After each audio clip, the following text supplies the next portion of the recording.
Well, our first guest today is Eileen Conley-Kiesler, the President and CEO of the Oshkosh Area Community Foundation.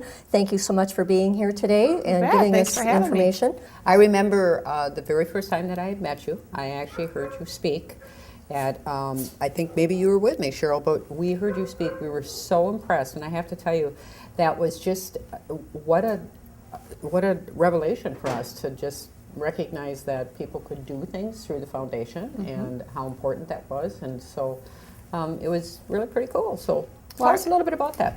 Well, and I just want to say, I remember coming to the old shelter and just being amazed that you could function with all those animals. It was a challenge. It was a challenge, Yeah, and it certainly was. It was so nice to see the Humane Society be able to end up in this building. Yeah, well, and in large part, obviously due to the Oshkosh Area Community Foundation and you as the leader. They obviously were instrumental in getting us kicked off as far as the capital campaign, making things happen for us, and big part of the community. So we're grateful to that. Well, and we're grateful to our donors, because without the donors we wouldn't have the Community Foundation, and that's such a unique organization for this community to have, that allows donors who want to do charitable giving to place it at the Community Foundation, where we will invest it and monitor it and make sure that it does exactly what the donor says they want it to do. And that's why people use a community foundation instead of sometimes going direct to the nonprofit organizations. So we'll see when we have funds for the Humane Society, which we do, and hopefully we'll have many, many more in the future. We can be, the donors can be assured that if they want it for just cats, that money will be given to the Humane Society with specific instruction that it is just for the cats or the dogs or whatever program, your education programs. Well, and that was very impressive as far as the fact that there's so much flexibility in this. I mean, you really listen to the donors and ask them what they want, and then obviously that's what you're going to address, and that's where that funding is going to go. So I can tell you that it's, you know, for the people that I've talked to that have worked through the foundation, and they're pretty impressed with the fact that it's just so specific, and that's really kind of cool, you know. Absolutely. Because not everybody likes, you know, you may have dog lovers. So in order for someone to do a gift for the Humane Society through the foundation, is that something that has to go through my will, or is that something that I can just do individually, or how does that work? How does someone go about setting up a donation through the foundation? Well, there are many different ways. You can have donors who today decide that they want to do something for the Humane Society, and they can come in and set up what we call a designated fund. It's specifically designated to the Humane Society for a specific use, or just to the Humane Society. So you can do that while you're alive. We like to see $10,000 in a fund, because you have to have a threshold, otherwise it just doesn't pay to do it. If you have $10,000 in a fund, we can assure that fund will live forever, that you will create a legacy. So I can do the Eileen Conley-Kiesler Fund at $10,000 dedicated to or designated to the Humane Society for cats. Okay. Do I have to have $10,000, or can I start a fund and try to build it up to that $10,000? And you can absolutely do that. Those are called acorn funds, and so it's supposed to grow into the mighty oak.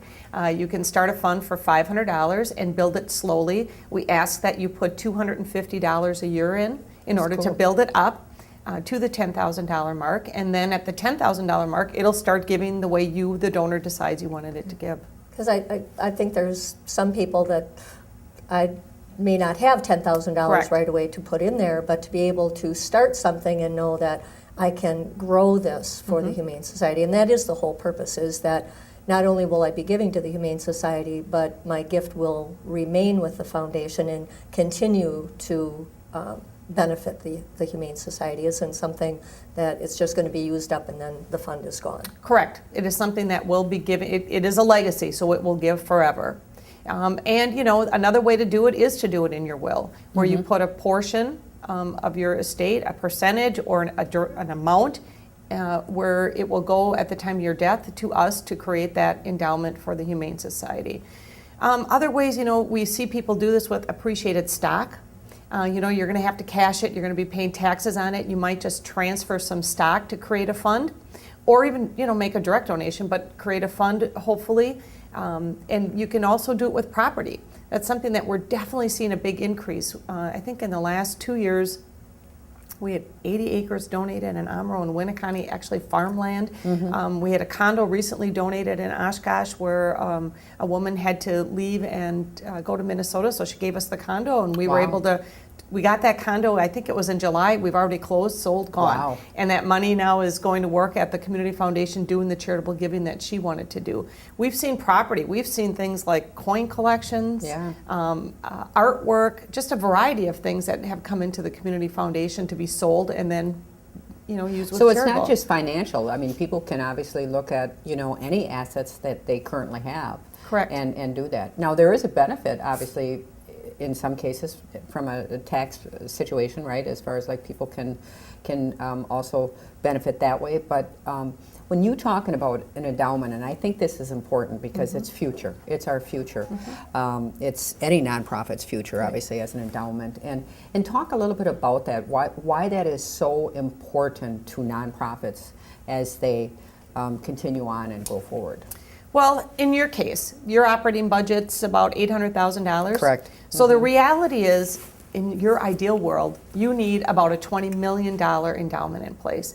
That will spin off $1 million a year for you. Okay, did everybody hear that now? 20 million. 20 million, wow. 20 million. Okay, You have to figure about 5% spending. Sure. So let's assume if you had a $20 million endowment, you'd have $1 million to service all of your cats and That'd be dogs and lovely. everything you needed. I mean, seriously, wouldn't a lot of the energy and effort that nonprofits put into, obviously, is just income, Raising just dollars. raising Writing dollars, grants. and it's important, obviously, and you want to continue to do that. But sometimes, your operations-wise, you want to continue to do your programs and so on and so forth. Exactly. But in raising dollars, sometimes you're taken away from those Right. those things. And We absolutely are. We've seen that. Absolutely.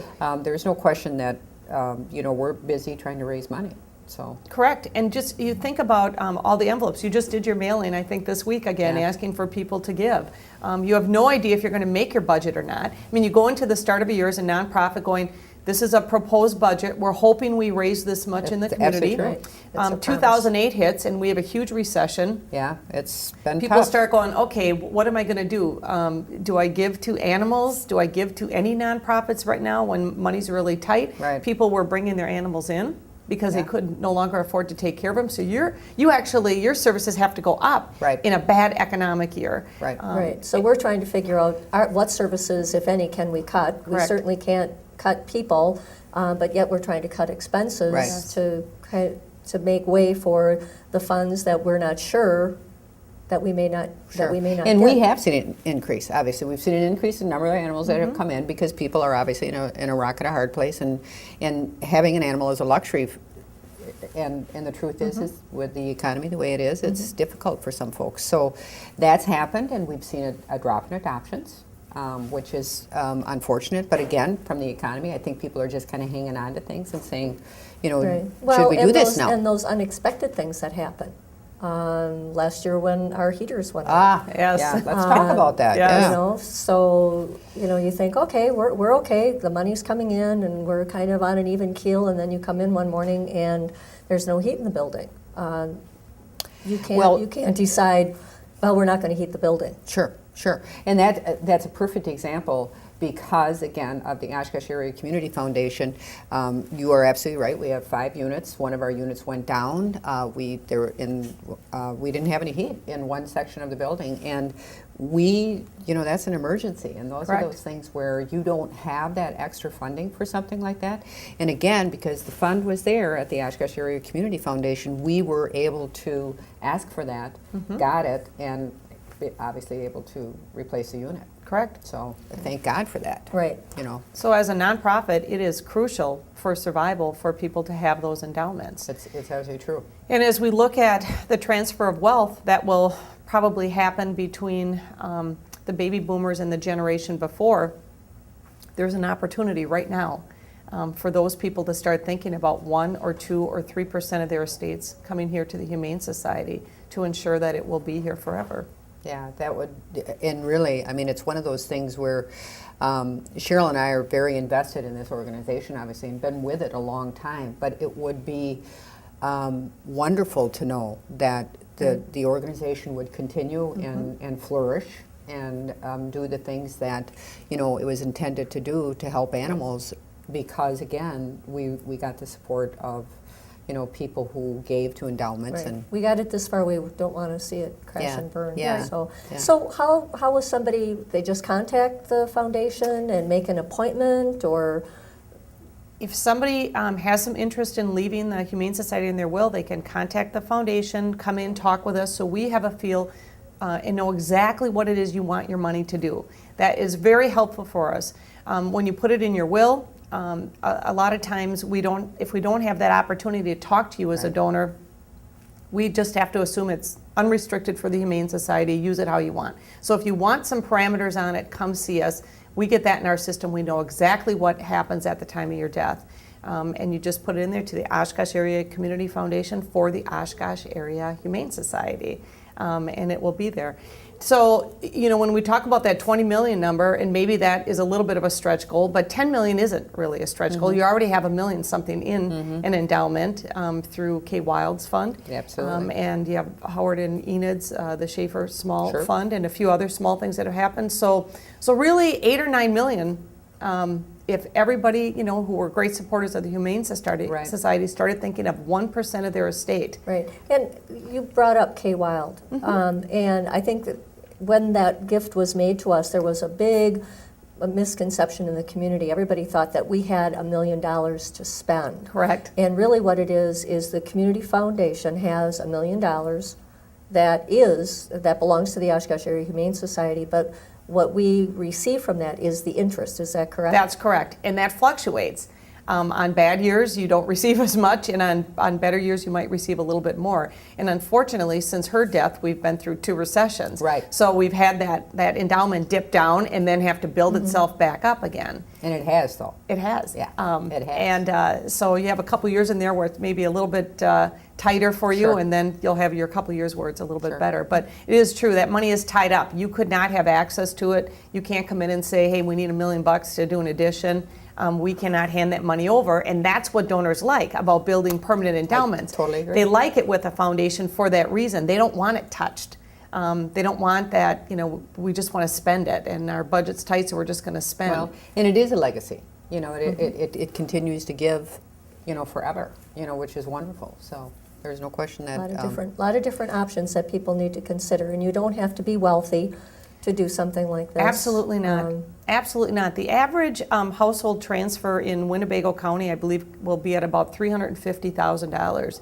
And you just kind of go, well, you know, just start thinking, if you could capture even 5% of those dollars, or 1% of those dollars, even $3,000 from every household, it would end up being a lot of money. It would. Yeah, it and would really grow fast. Exactly. So it's pooling a lot of small assets to end up with that great big asset that you want. Life insurance is another option. And we're starting to see a little bit more of that, where a donor will come in, they will create a life insurance policy, the community foundation will hold it, the beneficiary will be the Humane Society. So the donor comes in and they have a term policy.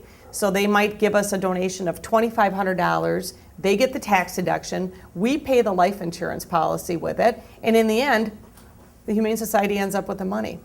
Wow. It's a great system because they get the deduction for paying, they get the deduction for that amount that it's going to cost them to have that life insurance policy in place. Another option is a gift annuity, where people invest the money, they can have income for life.